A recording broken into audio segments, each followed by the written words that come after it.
하나님 말씀은 출애굽기 28장 31절부터 43절 말씀입니다. 35절부터 37절 말씀을 합독하고 출애굽기 28장 31절부터 43절 말씀까지를 보도록 하겠습니다. 그러면 출애굽기 28장 35절부터 37절 말씀을 다 같이 한 목소리로 합독하도록 하겠습니다. 아론이 입고 여호와를 섬기러 성소에 들어갈 때에 성소에서 나올 때에 그 소리가 들릴 것이라. 그리하면 그가 죽지 아니하리라. 너는 또 순금으로 패를 만들어 도장을 새기는 법으로 그 위에 새기되 여호와께 성결이라 하고 그 패를 청새끈으로 관 위에 매되 곧 관 전면에 있게 하라. 아멘. 자, 지금 계속 출애굽기 28장 31절부터 43절을 통해서도 제사장의 의복과 관련되어 있는 중요한 규례들을 지금 설명하고 있습니다. 먼저 31절부터 39절까지는요.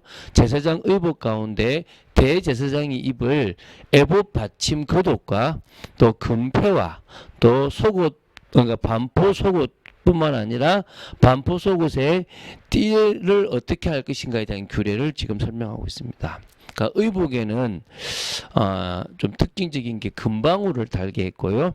또 금패는 여호와께 성결이라는 글씨를 쓰게 했습니다.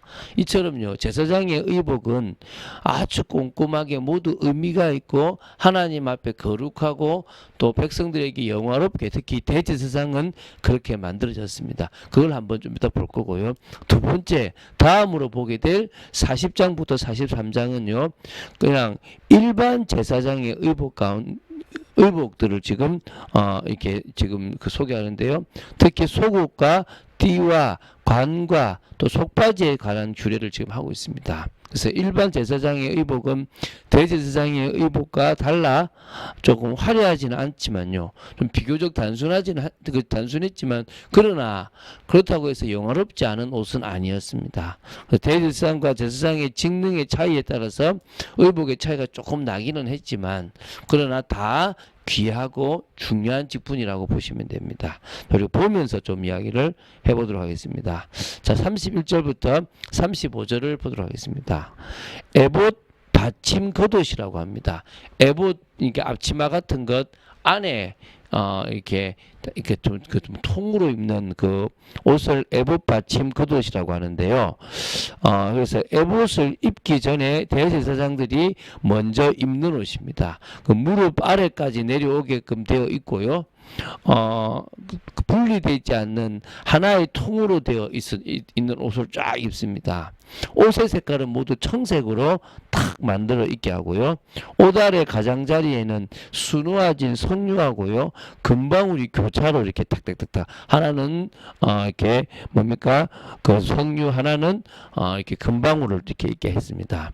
백성들은 방울 소리를 통해서 성수 안에서 제사하는 대제사장이 지금 제사를 드리다가 하나님 앞에 잘못하여 죽었는지 살았는지를 이렇게 그런 여부를 확인할 수 있었다고 합니다. 그러니까 자꾸 이런 거를 볼 때 이스라엘 백성들이 두려워하는 거예요. 하나님 앞에 사실 두려움이 아니라 우리가 거룩하고 바르게 나아가면 아무 문제가 없는데 자꾸 이제 이렇게 죽을까봐 싶어 이제 두려운 것들이 있는 거죠. 만일 방울 소리가 들리면 대제사장은 살아있는 것이고 방울 소리가 들리지 않으면 죽은 것이라서요. 이게 발에 이렇게 밧줄을 묶어 놨는데 그걸로 이제 끄집어내는 겁니다. 자, 그러면 하나님께서 왜 겉옷 밑에 금방울을 달게 하셨는가? 이게는 중요한 이유가 있습니다.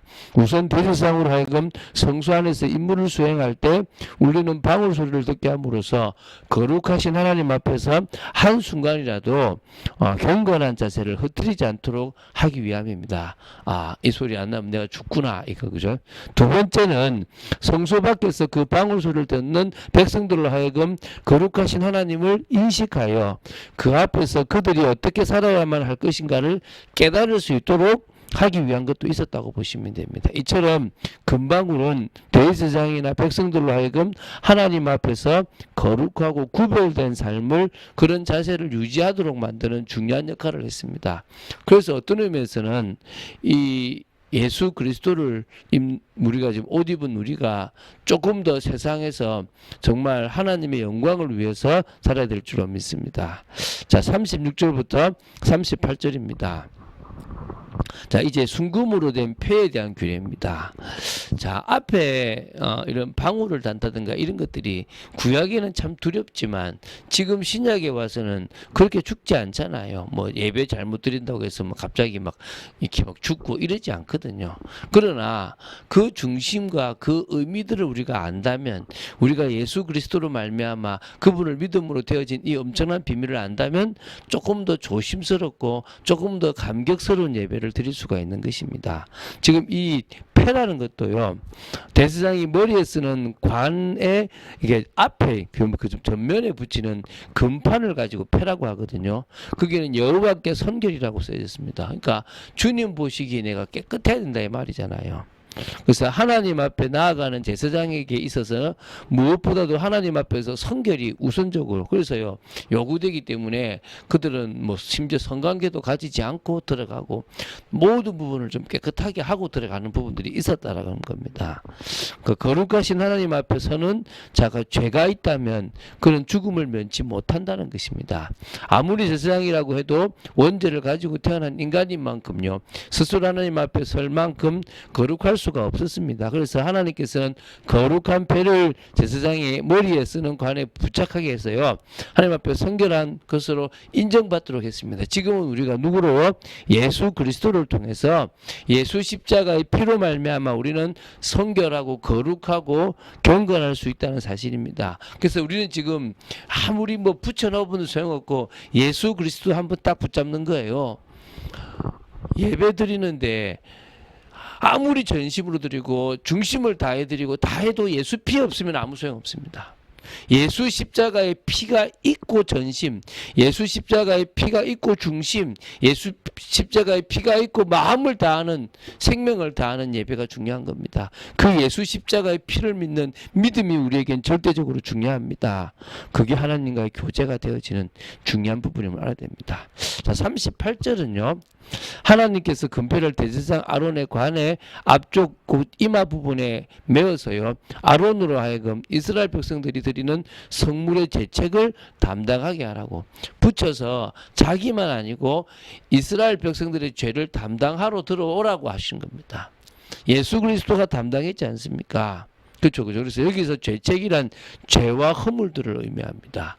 아담의 원죄는 인간은 물론 모든 자연 만물까지 죄 아래 거하게 해버리는 안타까움을 만들었거든요. 그래서 죄 있는 상태 그대로는 하나님께 드려질 수가 없습니다. 하나님은 거룩하셔서 죄가 있는 것은 받지 않으십니다. 그래서 지금도 우리가 예수 그리스도로 옷 입어야만 하나님이 우리를 받아주신다는 거예요. 그 말은 늘 정말 주님 앞에 믿음으로 나아가겠다라는, 또 믿음으로 정말 죄와 상관없는 성령의 역사로 정말 거룩이 되어지는 삶을 살아가야 될 줄로 믿습니다.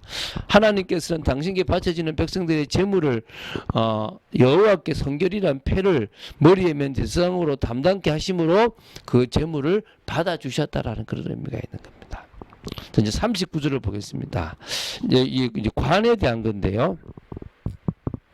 그러니까 반포속옷하고 관인데, 관은 머리를 가리우기 위해 썼던 원추형, 한마디로 이렇게 빵모자 같은 그런 모자라고 생각하시면 되고요. 가는 배실로 만들었고요. 반포속옷은 가는 배실로 만든 옷으로 겉옷 안에다가 입었습니다. 또 띠는요, 반포속옷을 몸에 고정시키기 위한 것으로 역시 가는 배실로 만들었다라고 합니다. 이런 아주 세세한 규례까지 다 말씀해 주셨습니다. 자, 40절부터 43절을 보도록 하겠습니다. 자, 여기 이제 마지막인데요. 아론은 대제사장입니다. 아론의 아들들은 그냥 제사장입니다. 그러니까 제사장들 중에서 한 명이 대제사장입니다. 그러니까 그 대제사장의 옷은 아까처럼 뭐 이렇게 판결 흉패가 있고 또 이렇게 뭡니까 에봇도 있고 또 이렇게 금태도 있고 모든 부분에 완벽한 옷을 입었는데요. 거기에 비해서 이제 아론의 아들들이 입었던 일반 제사장들이 입었던 옷은 조금 다릅니다. 의복은요. 이렇게 화려하진 않지만 그래도 나름대로 아름답게 만들어졌습니다. 그래서 일반 제사장의 의복은요, 반포 속옷과 띠와 그러니까 관이 고작이었다라고 보시면 됩니다. 그럼에도 불구하고 제사장들이 입는 옷 역시 대제사장이 입는 옷 못지않게 영화롭고 아름다웠다라고 이렇게 그렇게 만들라고 말씀하셨고요. 베드로전서 2장 9절에 우리는 왕 같은 제사장이기 때문에 이미 우리는 예수 그리스도로 옷 입은 우리는 영화로운 존재라는 사실을 기억해야 될 줄 믿습니다. 하나님께서는 아론과 그 아들들에게 기름을 부어 위임하고 거룩하게 하여 그들로 제사장 직분을 행하게 하셨습니다. 그래서 기름을 부은 직분이 제사장, 왕, 선지자인데 처음으로 이제 기름 부, 이 메시아 뭐 이런 뜻이에요. 그러니까 메시아라는 단어가 여기서 나오는 거예요. 기름 부어라라는 게 이렇게 메시아 이런 뜻이면 그러니까 기름 부음 받은 자 이거는 메시아라는 뜻이 되거든요. 그래서 이제 그 기름 부어 세우는 직분이 제사장, 왕, 선지자라는 거예요. 그래서 이 직분이 그리스도의 직분이거든요. 자, 그래서요, 기름을 붓지 않으면 비로소 그들이 제사장 역할을 감당할 수가 없습니다. 거룩하게 구별되어 하나님의 제사장이 되었습니다. 구약시대에 기름을 붓는 행위는 하나님의 소유로 거룩하게 구별된다는 그런 의미가 있었다라고 사무엘상에 나오고 열왕기상에 나와요. 그래서 성막을 완성한 후에도 성막 본체와 성막의 각종 기구에 기름을 발랐다라고 나오고요. 아론과 그의 아들들이 아무리 제사장 의복을 갖춘다 하더라도 기름을 부어 구별하지 않았다면 제사장이 될 수 없다는 것입니다. 그래서 하나님의 처소로 지었다고 해도 기름을 부어 거룩하게 구별하는 것처럼 역시 모든 것들을 이제 기름 부 하거든요. 이와 마찬가지로 오늘날 우리 성도를요, 이 성도들도 기름이 상징되는 뭐죠? 성령으로 부음 받아야만 성도예요.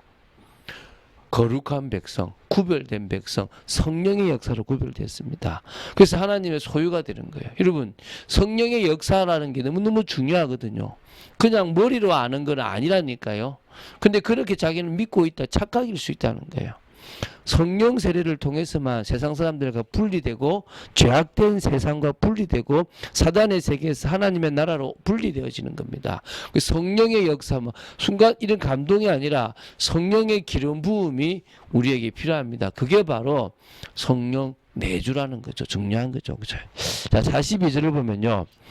하체를 가리게 하라는 부분이 있어요. 이거는 벌거벗은 몸, 특히 음부를 가리라는 겁니다. 제사장이 속바지를 입어야 하는 이유가 뭐냐면 청색 옷, 반포의 옷이요. 이게 뭡니까? 그냥 치마 같은 거라서 하체가 다 드러나요. 생식기가 드러나기 때문에 속옷이 필요했다는 것입니다. 그래서 들어갈 때마다 제단에 가까이 하여 거룩한 곳에서 섬길 때 이 의복을 철저히 갖춰 입음으로 말미암아 그들이 뭐요? 하나님 앞에 거룩하고 흠이 드러나지 않도록 하시는 부분입니다. 하나님도 우리에게 거룩을 요구하십니다. 그래서 예수 십자가를 의지하고 피를 의지하고 오늘로 성령의 역사 속으로 들어가는 겁니다. 그리스도로 옷 입는 여러분 되시기 바랍니다. 그래서 그리스도가 인생의 전부임을 증거하는 많은 사람들이 육신적인 문제에 답을 얻으려고 그래요. 저는 육신적인 것보다 더 중요한 영적인 것에 대한 답이 예수께 있다라고 얘기합니다. 그 답을 얻어야만 제대로 된 시작이 되어질 수 있습니다. 오늘 증인된 저와 여러분 되기를 주 예수 그리스도님 축원드립니다. 주는 그리스도시요 살아계신 하나님의 아들이심을 고백합니다. 예수 그리스도로 옷 입는 저희들 되게 하시고 이 모든 정말 예복에 대한 의복에 대한 모든 것들을 보며 저희들이 실제적으로 더 주님의 십자가와 주님의 은혜를 알아가는 저희들 되도록 지켜주시옵소서. 주 예수 그리스도 이름으로 기도드립니다. 아멘.